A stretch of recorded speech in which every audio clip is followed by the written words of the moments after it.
गुरुपद रज मृदु मंजुल अंजन अमिय नयन दृगदोष विभंजन अति कर विमल विवेक विलोचन बरनौ राम चरित भवमोचन।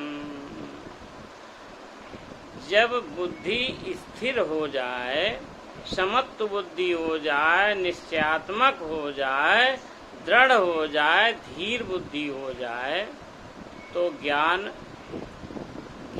का प्रभाव अधिक बढ़ जाता है। और विवेकवान ज्ञानवान जब बुद्धि हो जाती है तो बहुत बलवान हो जाती है। भगवान कहते हैं कि जो शत्रु हैं उन शत्रुओं का नाश करने के लिए, शत्रुओं से जीत पाने के लिए बुद्धि का प्रचंड होना जरूरी होता है। और बुद्धि बलवान जब होती है तो कैसी होती है कि ज्ञान पर सुबुद्धि शक्ति प्रचंडा। ये प्रभु जी कह रहे हैं, ज्ञान तो फरसे के समान हो जाता, ज्ञान पर सुबुद्धि शक्ति प्रचंडा। और आपके पास बुद्धि जो है वो प्रचंड हो जाती, प्रचंड शक्ति हो जाती। कौन सी बुद्धि? सुमति वाली बुद्धि।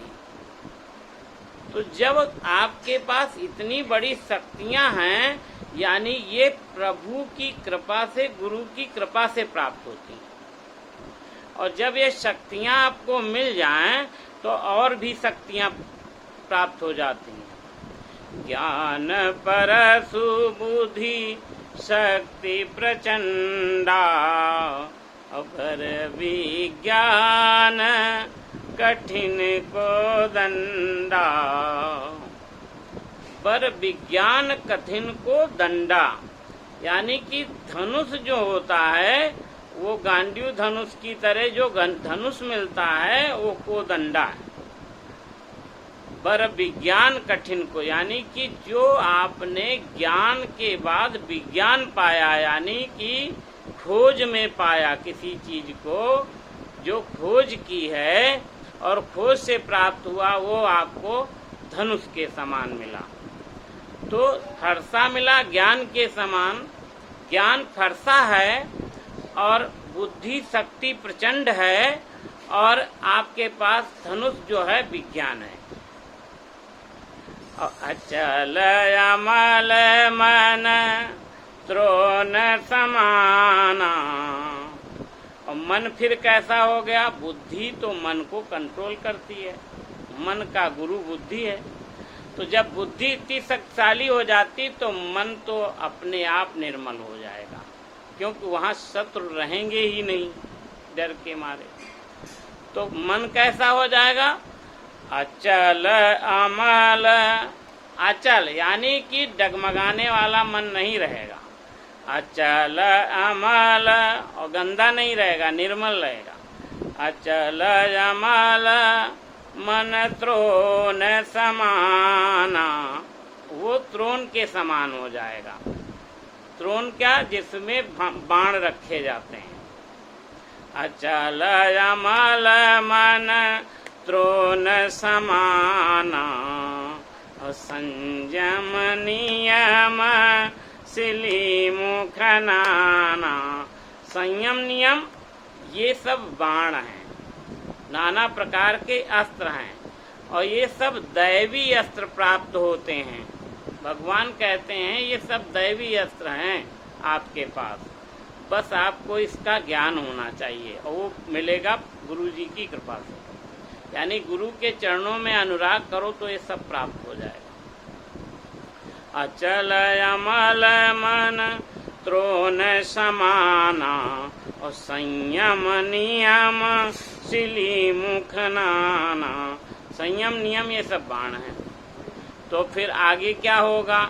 कहने लगे कि कवच अभेद विप्र गुरु पूजा।